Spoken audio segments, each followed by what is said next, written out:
Hello and welcome back to Space Engineers. In today's video, we're looking at another rusty fighter. This one I'm currently driving is called the Exile Scrap Fighter, which is this lovely thing over here.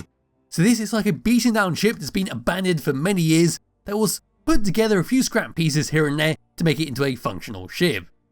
Pressing F10 and finding it in the spawn menu, the Exile Fighter is 1005 small blocks using the Wasteland, Heavy Industry and Warfare 2 DLC packs.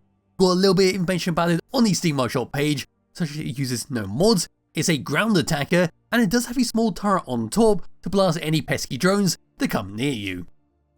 Giving this a thumbs up, which I already have, move around towards the very front, have a quick look around the outside, we'll drive around for a bit, then maybe just slam it into the ground if no pirates spawn. So at the very front, what we can see and what we'll see all the way around the ship is a bunch of rusted steel blocks. If you were to move around onto the side, the only other type of blocks we're going to be able to see on this are some unfinished to give it that beaten down and abandoned look. Next to our cockpit, we've got ourselves an autocannon to blast your enemies with an atmospheric thruster to help slow this thing down. Atmospheric thrusters are the only form of thrust that appear on the ship, so we are only really good for planets. Dropping down just a little bit and looking at this fin, that's how it's been set up. Come around to the middle section, great use of our letter block spelling out Exile. Then just below here we've got ourselves a connector to refuel this thing with ammunition. Turning around and looking at our rocket pods, this is how they're being connected up via some beam blocks and some barred window blocks. And then just above that, some more atmospheric thrusters to help drive this thing around. Going towards the back, we've got one large atmospheric thruster on both sides, which have been covered up by a bunch of beam blocks for some decoration. And this is our main form of thrust. If these get shot off, you're going to have a hard time driving this thing around. Coming around towards the very back, that's the back of our rocket pods. And this is the very back of the ship, so there's the one on the opposite side. Moving all the way up and looking down, that's another atmospheric thruster to keep us off the ground.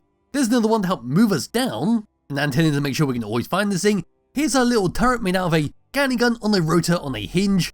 There's a parachute hatch just in case you need it. There's a fighter cockpit at the front.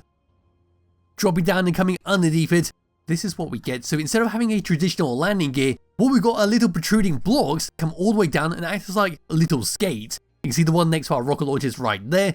We've got this one at the front. There's our atmospheric thrusters, there's the bottom of the rocket launchers, and there's the two large atmospheric thrusters push us around. And there we go. That's a very brief look around the outside of the Exile Scrap Fighter.